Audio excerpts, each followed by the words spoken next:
Good evening, everyone. My name is Valérie Verhaak. I am a curator at M. Leuven, where I recently curated the show by Thomas Demand entitled House of Cards. As an exhibition, it is a kind of hybrid. It is, on the one hand, a solo show with work by Thomas Demand, work focusing on building and on models. But on the other hand, it is also a group show. With contributions by two artists, Martin Boris, Rickrit Tirovania, but also by two architecture offices, Caruso St. John and Arno Brandelhuber. It is in the framework of this show that we're having this talk this evening, and where I will have a conversation with Adam Caruso and Freek Persyn, who were both involved in the project with Thomas Demand.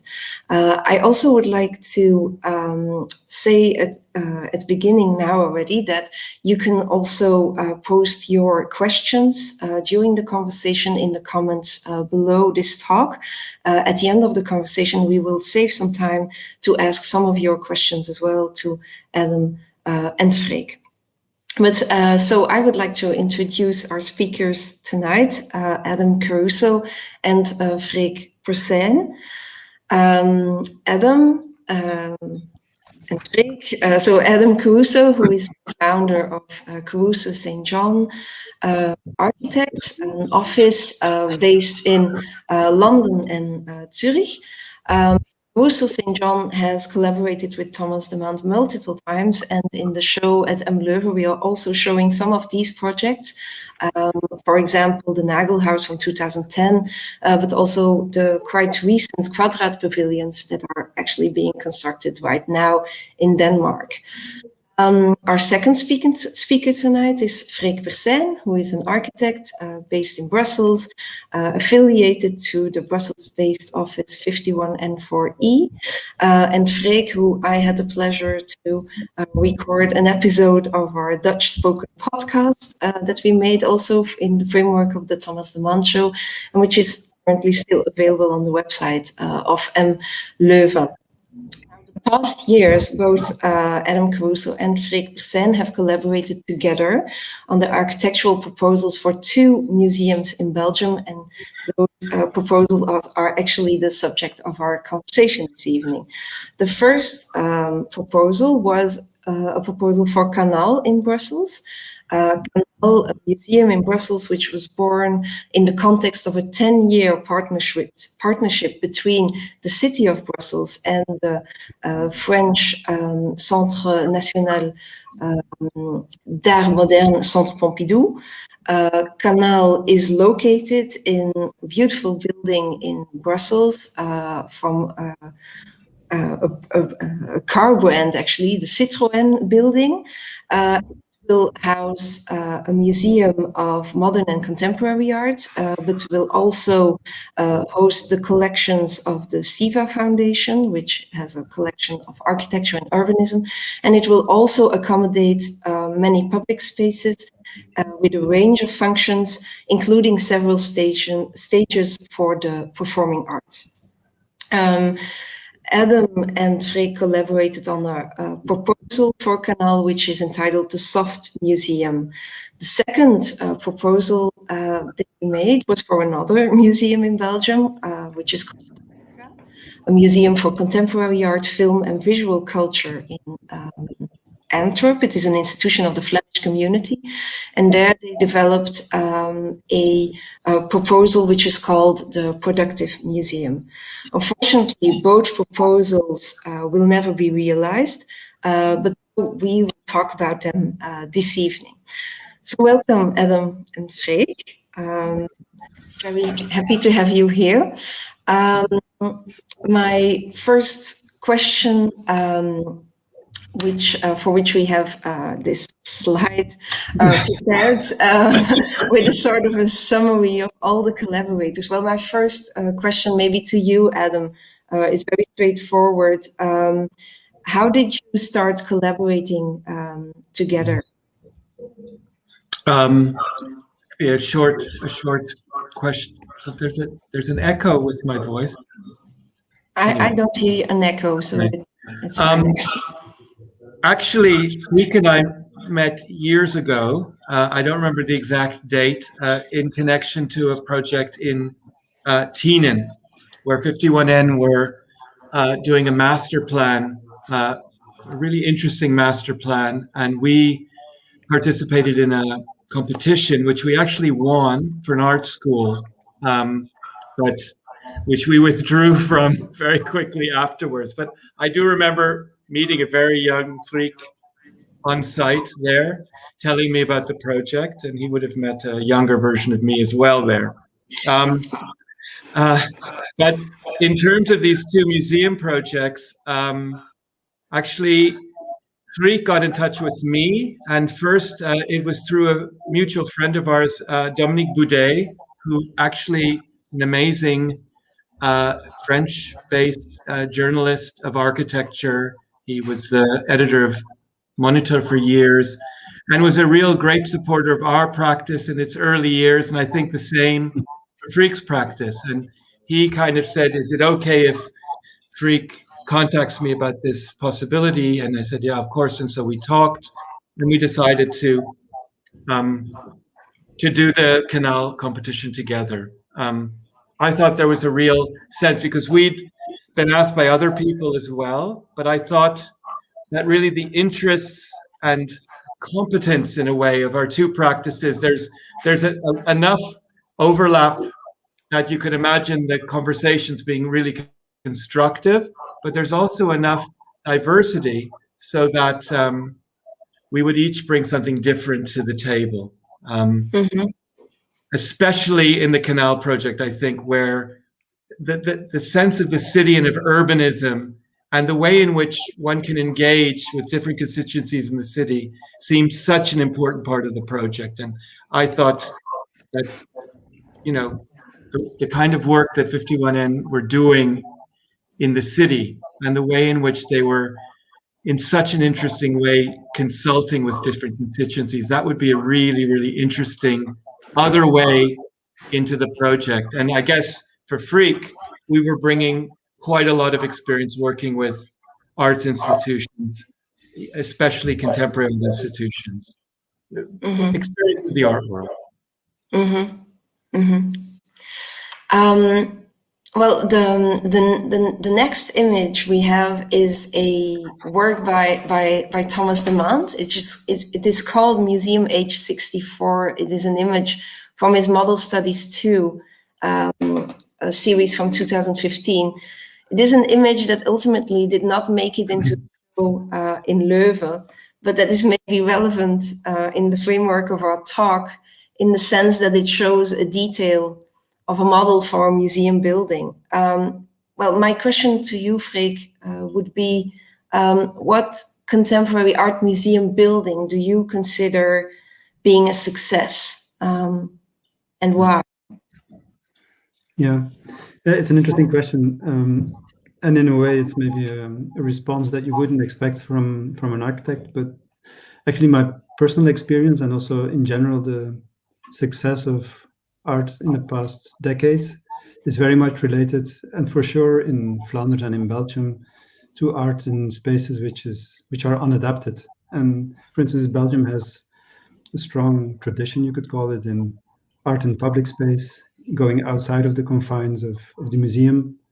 And I think that's I think has been a very lively and vital aspect of art. So in that sense, a museum building is a bit of a difficult exercise, I would say. There's also quite a lot of unsuccessful museum buildings where spaces are too much treated like containers, something that in which you go in and then you enter and you go out, and the experience is somehow very disconnected. And so in that sense, I think museum buildings that are very successful are the ones, in my understanding, that produce more of a kind of continuity and which are in a way more like environments. I'm very impressed by Insel Hombruch, how the park and the buildings, and how there's a kind of frugality or kind of modesty also in the way the exhibition spaces work. Fondation Cartier in Paris, where the garden and You have a space which is very connected to the city, a space which is totally disconnected from the city. So this kind of continuous environments are, to me, very interesting. Where also inside and outside maybe are very related. Yeah, and where the experience of visiting a show lingers on somehow, where you prepare, where you can stay in the building in the same atmosphere, you can somehow spend more time and revisit the show in multiple ways. First by seeing it, the second time by talking about it. So yeah, and Centre Pompidou in that sense is a real good model because it somehow it's big enough to offer that kind of total atmosphere. Especially when I was young, in 20s, when I visited it, it was very urban. Today, unfortunately, it has been changed into something completely different, where it has somehow made that disconnection from the city also there, even if the building promises something else. I would just add, like, for me, the really important thing and the thing that's affected me at different times is the way, not only in contemporary art, I was going to say especially in contemporary art, but actually it's not just in contemporary art. It's the way arts institutions, let's say museum institutions, operate. You know, the way in which they view their role as public institutions and the way in which they deploy their collection, their idea of exhibitions and programs within their context. You know, so for instance, the first 10 years of Tate Modern, for instance, I think were kind of exemplary. It wasn't just because they went into this existing building that was rather well, I would say, it's not converted, but remade into a museum by Herzog de Meuron. It was much more to do with Nick Sirota's vision of how the Tate could translate and in some senses distort the program of New Labour that was trying to make art institutions into political instruments, and how they could turn that into something powerful and benevolent, you know, and how they opened up the experience of contemporary art to so many young people, for instance, who'd never been exposed to it. And those young people would bring their families then on the weekend. And that also went along with the Labour government making museums free. You know, so all of these things are added onto each other, and it makes the institution vital because it has a connection to its constituencies. And I think institutions can't sustain that forever, because then something happens.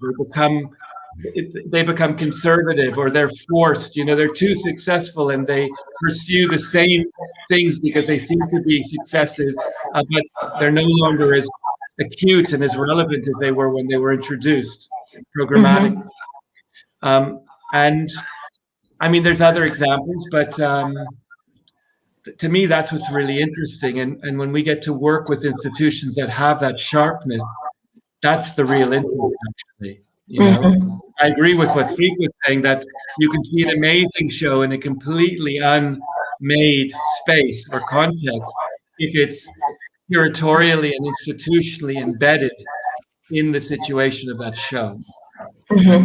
That's the big potential. And I think that is really the theme of these two competition projects, where we were really challenging things that we read in the documents for the competitions. Yeah, let's maybe focus on these architecture proposals. Maybe the soft museum for Canal. So quite recently, the term soft power was coined in relation to cities. Soft power implies how cities on a day-to-day basis cope with big global issues like poverty, migration, climate change, or sustainability. Is your concept, Adam, of the soft museum, as you define it for the Canal project, related to this notion of soft power? Freek might contradict me when he talks about the project, but in my view, no. Because the way I read, I mean, I'm a big fan of governments using soft power rather than invading countries with their armies. You know, I do understand, but like, sometimes you don't understand why people don't just use more charm to charm people into doing what they want them to do, because it would be much more successful. But I think in terms of city politics, soft power often goes with this idea of consumption, new ways of making the city into a territory of consumption, new ways in which consumption can be extended to, for instance, public buildings like museums, which previously were not the site of explicit capitalist consumption. And so for me, our idea of the soft museum was much more about making a building whose perimeter was literally, but more important, programmatically soft, that it was permeable, that there was also, that when you visited the museum, that your role as a consumer of art was was polluted by perhaps your role as an informed contributor to the program or to the exhibition you were seeing, and where the boundaries between different constituencies who would use a museum, like, for instance, artists and exhibition visitors, but also maybe the back of house staff and the front of house people using the front of house, that all of those boundaries would be softened, not disappeared, because I don't think everybody's the same, but that it would be much more permeable, which, is a theme. I think we were early on it, but it's a theme that's talked about a lot, for instance, at the school that Freek and I teach at ETH in Zurich. The big theme about how, for instance, maintenance can become a primary program in a building, and it's not something that you're embarrassed about and you always try and hide it. For instance, so to me, that's what the soft was about. Yeah, it was also, I think, a reaction to the way the program was imagined, which was very rudimentary. And you have Siva and you have Centre Pompidou, and that would be it. So we were really, from the very beginning, very skeptical about making a code for such a program. I mean, in the sense of freezing it and somehow pretending that it was already working. So in that sense, the soft museum for us was also to somehow, normally the logical thing would be to think of an institution and then to make a building for it. The challenge that we took up was to think the inverse. So could you think of a building that would generate an institution, and that would be somehow soft and permeable and malleable, flexible enough so that you could gradually find institutional frameworks that work and that would be innovative and would empower people rather than imposing a kind of simple mold on what it should be. And I think that's the core of the idea of the project. And the weakness in communicating this is that it's obviously very open-ended. You cannot make a very black and white diagram of such a process. So, but the canal building, the Citroën building that you see here in the model, is vast enough to offer that opportunity. And also, I think Brussels is a city that is diverse enough, confused enough, complex enough for this to work. I mean, many cities are not so complex. And the interesting thing about Brussels is that even if it's a very small city, it's a very diverse city, a city with a lot of perspectives, with a lot of cultures, a lot of languages, a lot of people coming from very different, also layers of society. And Canal is also situated at a part of Brussels where all of these things could potentially collide. And so, so what you see here is actually a proposal to gradually transform the existing building into something which would, in our idea, also be open-ended, would just be a beginning. So here you see the Sainte-Alette on the left, where the urban space becomes part of the building, but also on the other side, we imagine that this street would become a productive yard, and in the middle we have the long gallery. So if you go to the next image, so it would be a place which is, on the one hand, a bit as found, like a place like this, where the environmental condition is a bit ambiguous, where it's not controlled, it's more, let's say, tempered climate. And then other parts of the building, which you see in the next image, are using that same kind of vocabulary, but turn it into a space which is completely controlled. But there's also a big, it's almost like a gradient of spaces which are more or less controlled, more or less secluded. So the whole building would offer this range of spaces, and the range of spaces offers a range of possibilities. And so in that sense, we really thought that it would not be a good idea to have the art institution very clearly visible, and then the SIVA, the architects institution, very clearly visible, almost like domains, but more to make a continuous and permeable domain. And this idea was actually, so we had it spatially and in terms of climate and environment. And in the next image, so you see how it is kind of almost like an urban fabric, very open to the city. The gray spaces are the controlled spaces. And in the next image, you also notice that these spaces, the dark gray ones, were the ones where we imagined that the spatial condition would become extremely specific and that they would almost have a life of their own. So in the long gallery that I was talking about in the middle is like, if you see it in the next image, it's actually like a concrete tent, a tent in concrete that would be hung inside the trusses of the garage, and so would completely belong to the garage and totally change its atmosphere. So you would have a clear inside outside. So from inside the garage, you would see the backside of this tent, and the tent obviously has something temporary, but is also something which I think offers a quality that museums should have, which is to be a bit where time stops somehow, where you feel that you cannot really tell anymore. I mean, rather than being very in sync with the outside, to be rather separated, to produce a space that is a space on its own. And so, yeah, we were testing how the building could have these kinds of spaces, but not always at the end of the sequence. So this one, for instance, is at the very beginning where you enter, that you immediately enter into such a space that is like embracing you. And you've left the city behind somehow. Yeah, yeah. But then you return to the city when you go to some of the other spaces, you know. Yeah. And so it's really a kind of environments also of difference, of alterity. So if you go to the next image, so you see there in the model these long galleries in copper, almost like hidden in the middle. And so you would also cross these different atmospheres. So we imagined, for instance, the showroom building. You see it on the next image.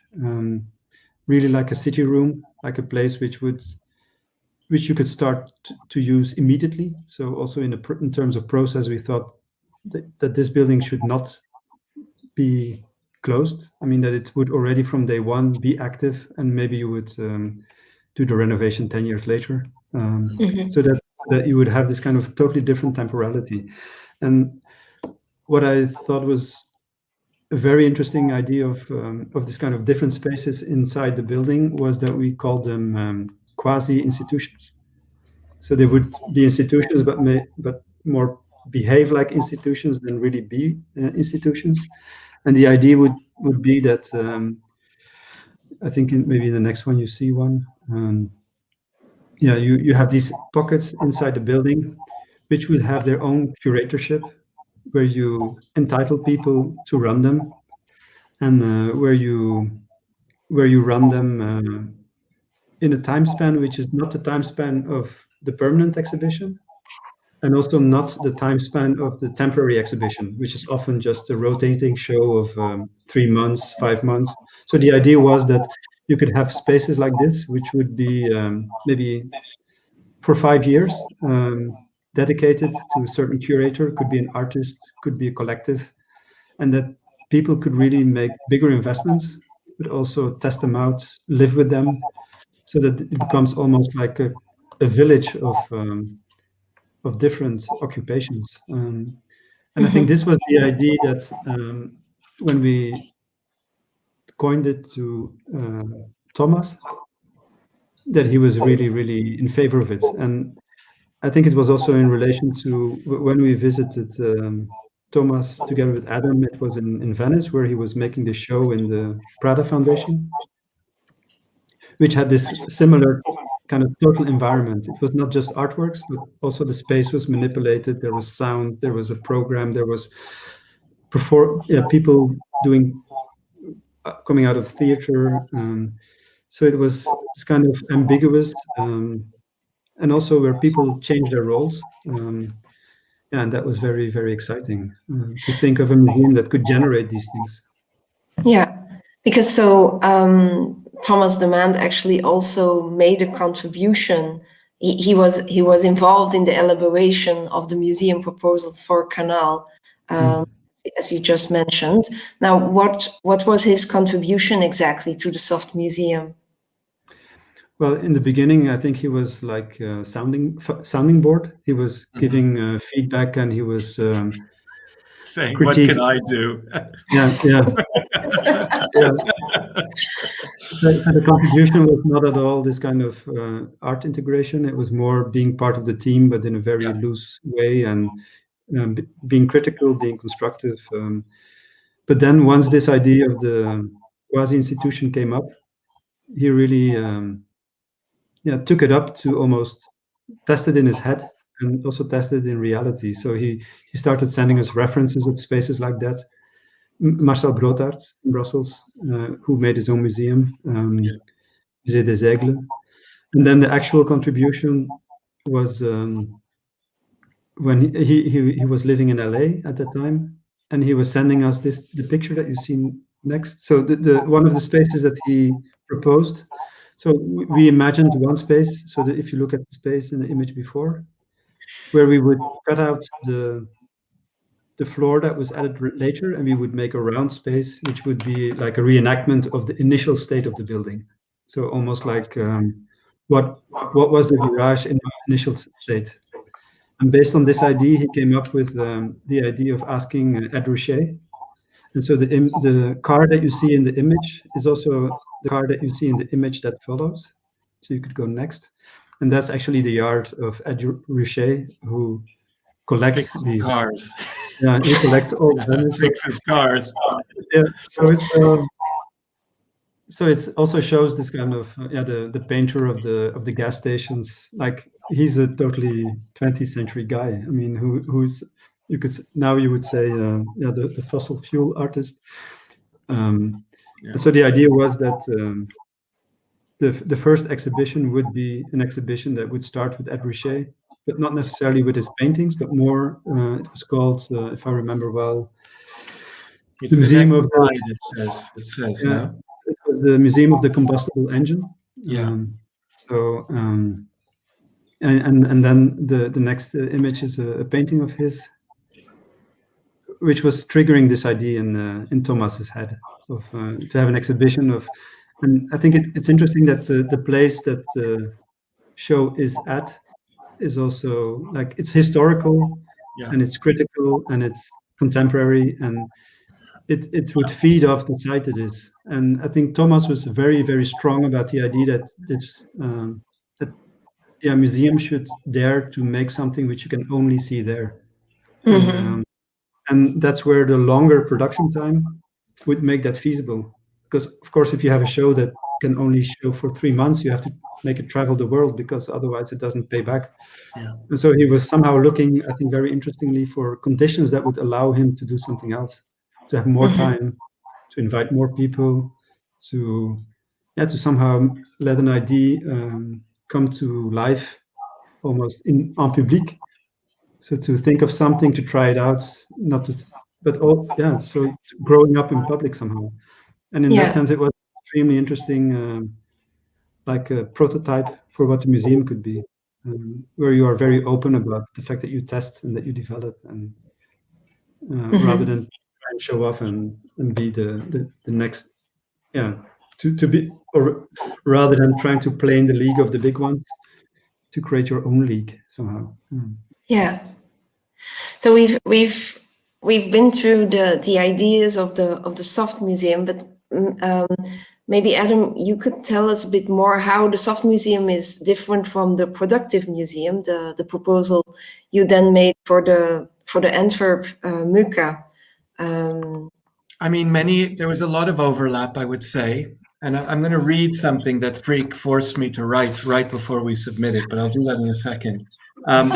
But he would force me to do lots of things, and then he wouldn't answer me, and I didn't even know if he used it, but he did use it. So, but if our Brussels project was in a way a response to a kind of, we thought, a very schematic vision of how different institutions could interact with each other, a very inefficient one, because Freek has talked about the really interesting complexity of what we were proposing, but there were also very practical things, like if SIVA and Pompidou need a cabinet galleries to show drawings, they could maybe share 50% of them sometimes. They don't need to double them.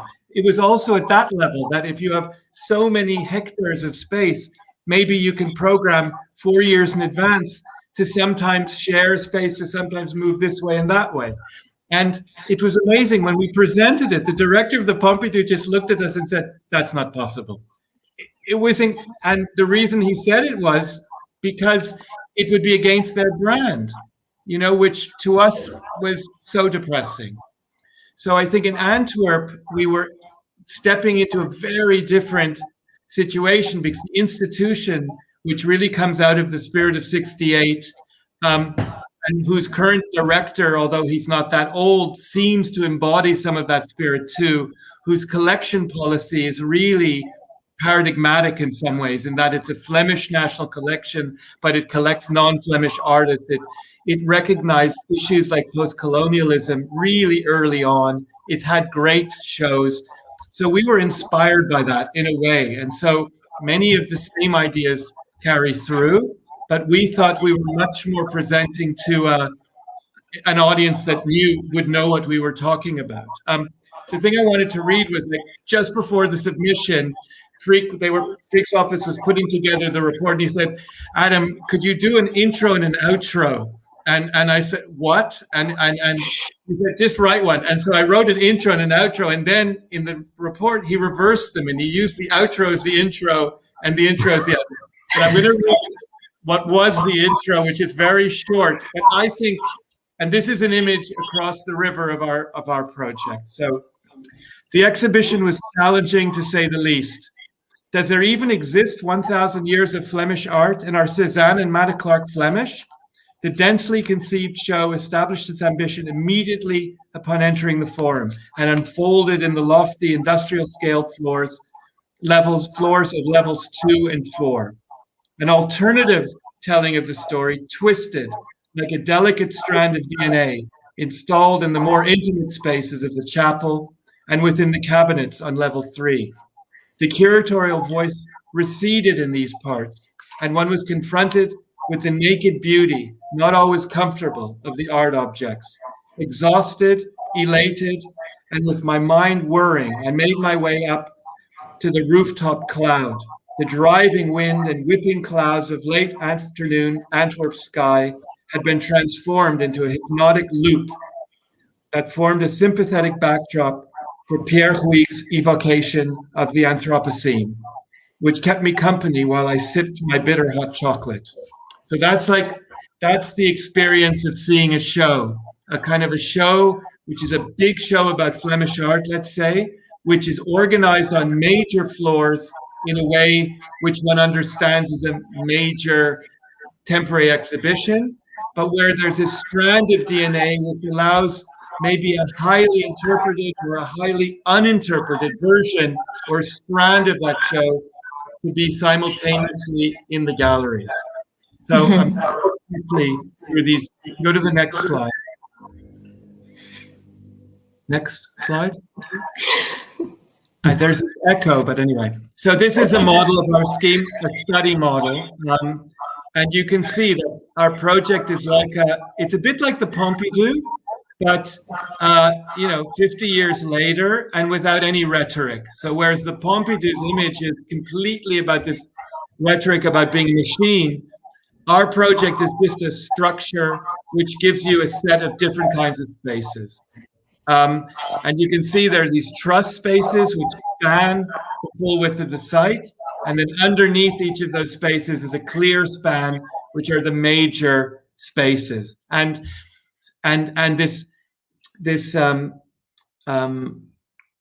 alternating between a major space, which is very flexible and very high, with a kind of secondary space, but the secondary space might be just as public. It might have the workshops for conservation and for uncrating and for quarantine, but it also might have a series of cabinet galleries. And so you're aware of this sort of proximity of the preparation of the show, of curatorial work happening, and of the exhibition, the front of house proper.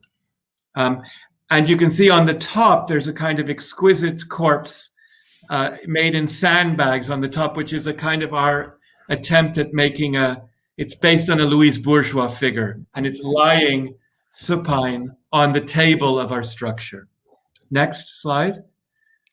So the next slide is the structure. You can see it. I'm not going to go into detail, but you can see the forum is this ground floor level. And then you take an escalator which pierces the first structure level, which you look into and you see things happening, and then you emerge in the permanent collection galleries. So the next slide. I have too many slides, maybe. So this is the idea. In this, it is like an open museum too. So the idea is that the forum is as permeable as possible to the quay side, to this newly landscaped park on the right-hand side, which then leads to the Museum of Fine Arts. And so it's a little bit like the Pompidou used to be, with the pit of the design diffusion department and with the view up to the other small shows. And just being on the ground floor, which would be open access, would already give you a really strong sense of the atmosphere and the ethos of the institution. The next slide. And then this was a view from the park side. So our building, which is clad in this upcycled steel cladding, it kind of raises up its skirt like a 19th century dress, and you see the petticoat, and then you see, instead of the body, you see space.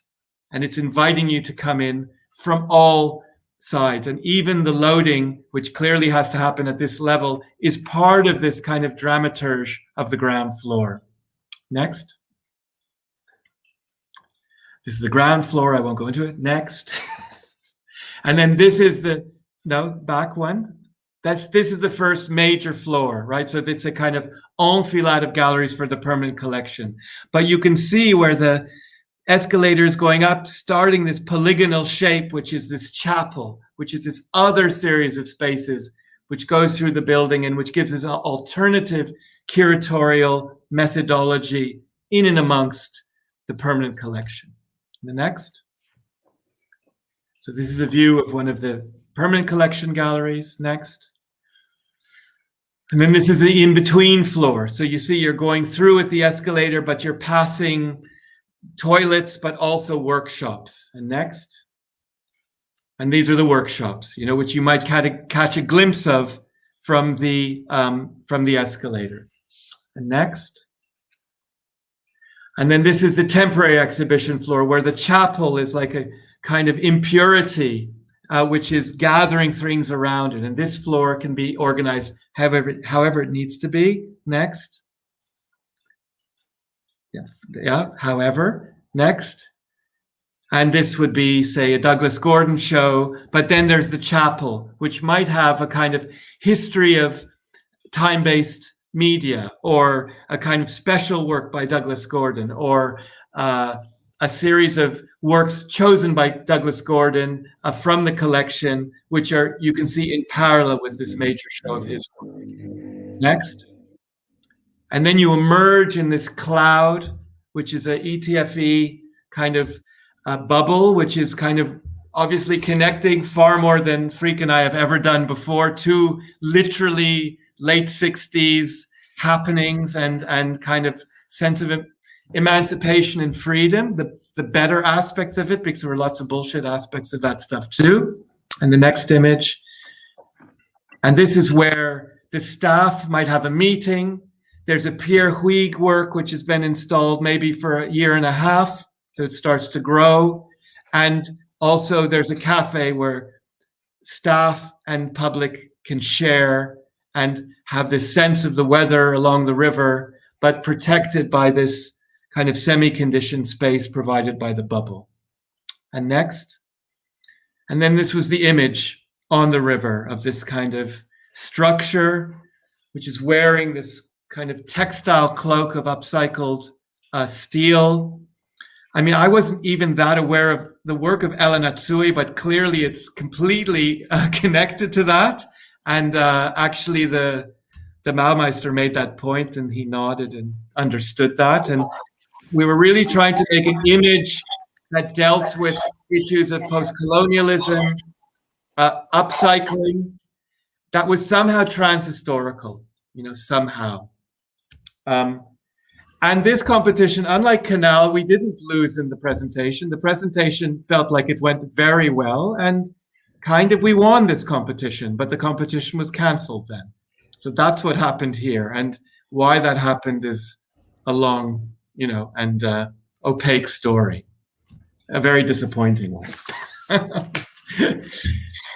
Okay, but so if we look at the two projects, I think both projects you developed are not museums with a capital letter, with a monumental entry, but they're rather like buildings embracing the possibility of an extension of the city itself. They're really opening up to towards the neighborhood, but nevertheless, they are one big building and thus serving one neighborhood.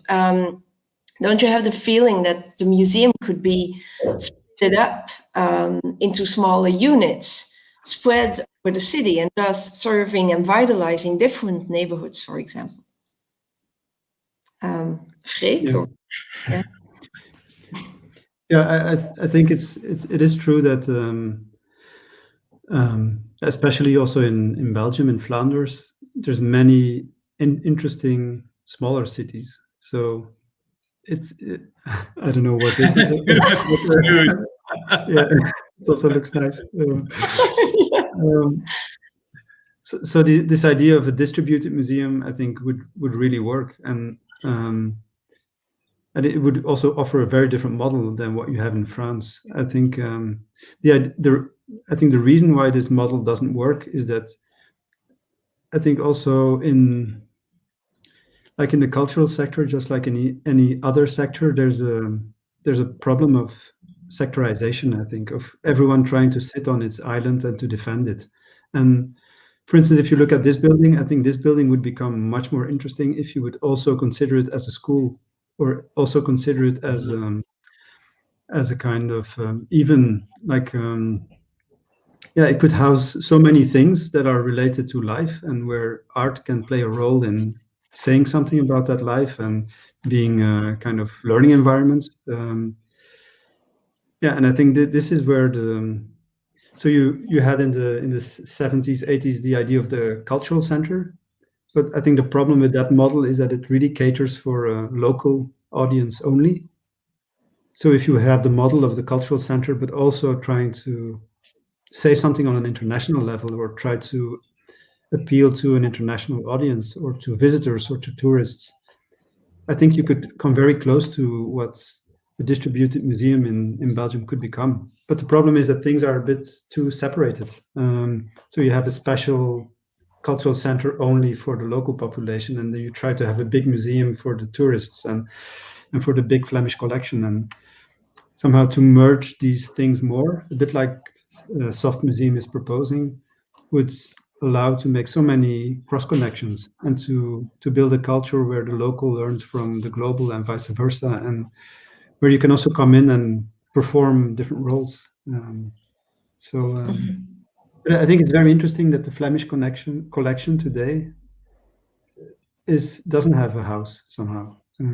So I think it would be much more valuable to also activate it in places like Limburg, or to go to the Kempen, or to go to the coast, So I think this idea of concentrating all of the collection in one major building that wants to compete with Paris, or it's a battle you lose immediately. But it doesn't need to be either or, does it? I mean, No, the density. I mean, when we were doing this competition, we thought that the building and the program that they'd written, it's rather too big for the institution, actually. And if we won, we were very prepared to make it a bit smaller because it just was too much area, to imagine combining all of this complexity, which was implicit in the program, but which we obviously exaggerated by having these different ways of thinking about the collection, different ways of the staff, visitors, scholars, local constituency, less local constituencies mixing. I think, that's a really important thing about how you unlock the power that is the potential of big institutional, big public buildings, because otherwise you'd have to give up on like the Museum of Fine Arts, And I think that those big collections in old buildings could have every bit as much potential to be really vital contemporary institutions. And it's about doing both of those things. But what I meant more is that almost rather than, so it turned out that the competition, like that operational plan didn't work and that it was indeed too big for, so in a way, conceptually it was very sound, but on an operational and managerial level, it was full of holes. But rather than to shrink the building, I would say maybe have the institution use half of it and put an art school in. Absolutely. Yeah. If you would put an art school in a museum, it would be extremely interesting. It would have so much proximity. You would have people who are or art historians or primary school or even like and that was the idea of the productive museum, is that you would have a place where you could work with the collection, so that you don't make it into something which is shown as if it's kind of the most amazing thing in the world, but it is shown more to tell stories and to revisit stories. And I think that was also the idea of this upcycled shell, is that it's somehow, and that's something that Muka has done in an interesting way, to revisit stories, to tell new stories, to look at the same thing differently. And this kind of work of interpretation and of reusing also of the collection, I think, could be extremely interesting. But it would become more interesting if it's not only done by the curators. Yeah. And so you were mentioning like possible new functions, and instead of having really like a closed building with predetermined functions, did you discuss new needs with your assigning parties when working on the project? Like, for example, you're mentioning an art school, for example. Were these issues that were raised upon discussing the proposals? Yeah, for sure. In the museum in Brussels, was a lot. Yeah, it was the core of the proposal. But of course, we said we made a drawing which was mapping possible partners, and it was like a galaxy of partners. Yeah. But it's a work that would have to happen step by step. And I think in that sense, both buildings are containers for that process, ideally. So to really start using them, start developing them. I think, to my understanding, the social fabric and really has to be rewoven somehow. And buildings like that play an extremely important role in doing that.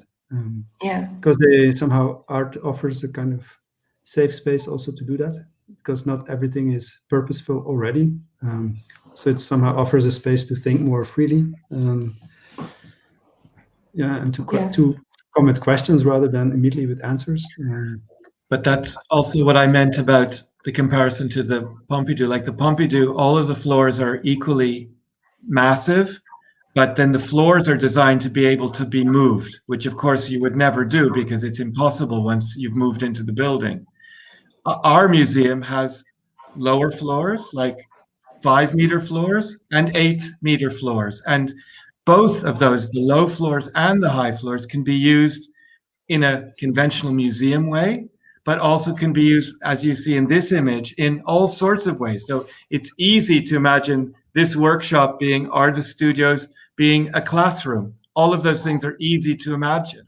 Being rented out for partner institutions, for instance. And, there are institutes, but, that requires a lot of energy and money, actually, to make that work, like the Tate Partners program in the edition of Tate Modern does sort of work that way, but it's only one floor. But I agree with what Freek is saying. I think if museums are going to continue to have a kind of viable, like a real role socially and artistically, they're going to have to become more mixed.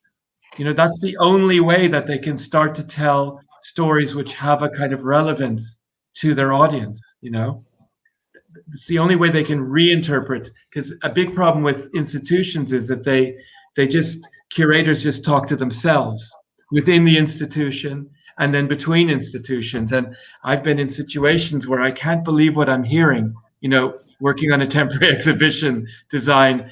And I sometimes even say, do you actually think that the visitor is going to understand this caption?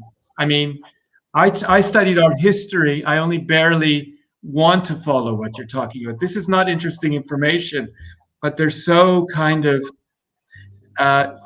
in their discourse that they don't see it, It's so boring, In the proposal of the productive museum, you use terms like chapel or sanctuary. Do you agree with the statement that is often used that museums are the temples of capitalist society today? No. No. I mean, yeah, of course, for instance, if you now visit the ground floor of the Muka and the way they made a showroom there of the main pieces, to me it does feel a bit like that. I mean, it's good to highlight precious pieces, but it's also, yeah, I think art is not just about having objects of desire that you can trade. So in that but sense, when you do that, but you make this sort of reliquary of the top, of the all-star objects, that's the opposite to me of my reading of the museum as chapel. Like, to me, a museum as chapel is when you have, like the Roscoe Room at the Tate. It's when you have work which really is very, very different to experience in person than in reproduction, and it's installed in a good way in a relevant room. And that's the kind of magical, erratic experience that you can have in a museum. I don't think it should be the only experience that you have in a museum, but it is the thing that a museum can provide. And it's quite the opposite of this gathering together of the greatest hits, which actually serves to kind of neutralize the power of the individual objects. Like big retrospectives also, often an artist, it's much better to see one gallery of an artist's work than to see 80 pieces by an artist. It's too much. And but I also think it's not the only thing that a museum should have, and there are architects who they pray at that altar. And I think that's one thing that museums should provide. But I think there's also much more discursive ways of installing art that are necessary today, or else art does just become a kind of a precious commodity, which is somehow implicated in capitalism. Yes, it's true. Yeah, and the reason why we use those words as chapel and sanctuary is that I think it's somehow in the belief that an open museum is not just about having no threshold. It's also about providing spaces where you can separate yourself from a lot of things, and where you can somehow find your resources again. And I think that's a very valuable experience to somehow offer that to a society, to have places where you can reflect and close off and be outside of time somehow, rather than to be always in the kind of flow of the others. And I think can be very valuable if a public building, and churches used to have that role I think we don't go there anymore because we we are not believing in this kind of dominant structures anymore, power structures that they were imposing. But yeah, to my understanding, a museum could take up that role as well, to be a space for reflection and a space for transcendence. And I would even enjoy, I mean, if I would have to choose my own funeral, I would like it to be in a museum. But, I mean, it could be very beautiful, I think, to also care for life in such a way. Okay, maybe one last question before we open up the conversation to the viewers. As we are now witnessing during this current crisis, the dematerialization of our communication, do you think that museum collections might also dematerialize, which then would imply that a museum might one day become obsolete? I mean, I think for just the thing we were just talking about the kind of physical, sensual experience of art, that you cannot get online, you know? I think it's been very interesting during the lockdowns to look at the way institutions and artist groups and commercial galleries are operating on Instagram. Because I follow a few of them, I get a lot of those feeds, even if I don't want them. And it seemed to me that the commercial galleries, and of course, you know, some of our clients are commercial galleries, they do seem to be really living in a bit of a fantasy world where they continue to have to show off about this artist showing here virtually, or this being in a viewing room virtually, or et cetera, et cetera. And it's a little bit sad. And it's a little like Art Basel virtually. It's really, I mean, it makes me a bit happy that it's kind of sad. Whereas some institutions and some artist groups have really used the opportunity of being online to unpick institutional structures within the big national institutions. And there's been some very interesting discussions and controversies that have happened, you know, really picking at things and the way that different institutions are reacting to the crisis. And so I think, and I mean, with my teaching, because it's been online, you know, we've been looking at the work of people like Mindy Sue, for instance, who has this big presence in kind of design and feminism online, and lots of sharing structures are emerging online, which I think do have an enormous relevance and potential for art, you know, but I don't, and challenge a lot of the orthodoxies that big museums adhere to, but I don't think those things replace what you can do in a museum. And also public buildings and museums as social and public spaces are really important, which is something that we're all, I mean, I know the museums have remained open in Belgium, which is incredible, but, you know, as somebody who visits galleries and museums every week, you know, every week I would do that. That's what I do on the weekend with my son, or the three of us go.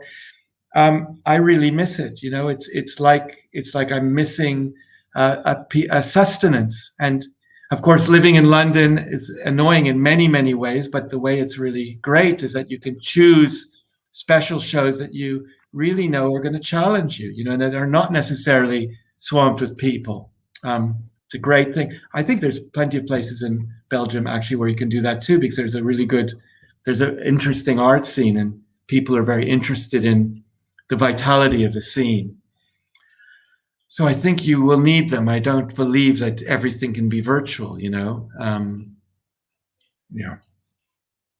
Okay, well, thank you so much, Freek and Adam. I suppose we can open up the conversation now. We have 1 minute. 1 minute. Yeah. No, we can go over time, no problem. I will quickly have a look at some of the questions we received. There is a question from Philip. How does an architectural programmatic logic give way to an institutional dynamic? What turns a spatial configuration into an institution, a governance layer that stipulates access and use rights? Mm-hmm. No, it's an interesting question. No, it's obvious that that the architecture alone will not do it. No. I think you can take the building and you can use it in an extremely capitalist way, and you can use the building and make something totally different out of it. And of course, the building has a certain disposition that allows you to do some things and others not. So I think in that sense, the architectural layouts that we proposed were meant to offer that flexibility and that variety. But it's clear that like governance logic is absolutely crucial, and I think that's for me the big weakness in the two projects that we have made. And it's in a way not a weakness that we are responsible for, but there's in general a bit of I think museum buildings are often used to endorse or to somehow make credible a program that is not thought through, because once the building is there, it is impressive and it's unavoidable fact. But so that's why a lot of people, I think a lot of institutions resort to making buildings, because it somehow proves that their institution is right because it has a building. I mean, I totally agree. And, for me, what's so much more interesting now, if one is making an art space for an institution, would be to reuse an existing building. And I think you could make almost any institution in any building.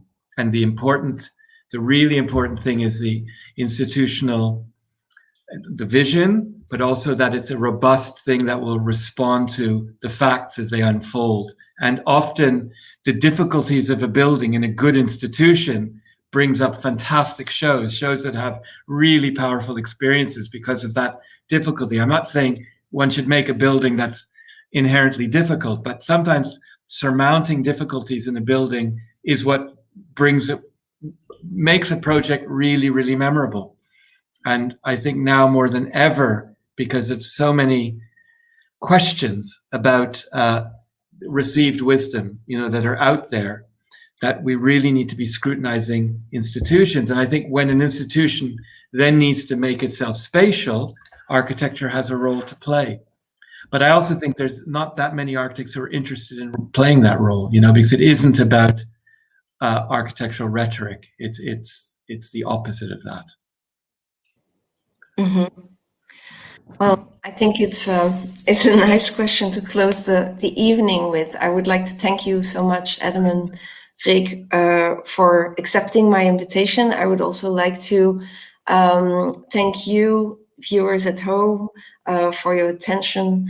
And I would also like to say that the exhibition by Thomas Demand is still on view for one more week at M Museum. So as we mentioned during the talk, museums in Belgium remain open, and you can book a safe visit through the website of M Leuven. So thank you, everyone. Thank you for watching us. Have a great evening. Bye. Bye. Thank you.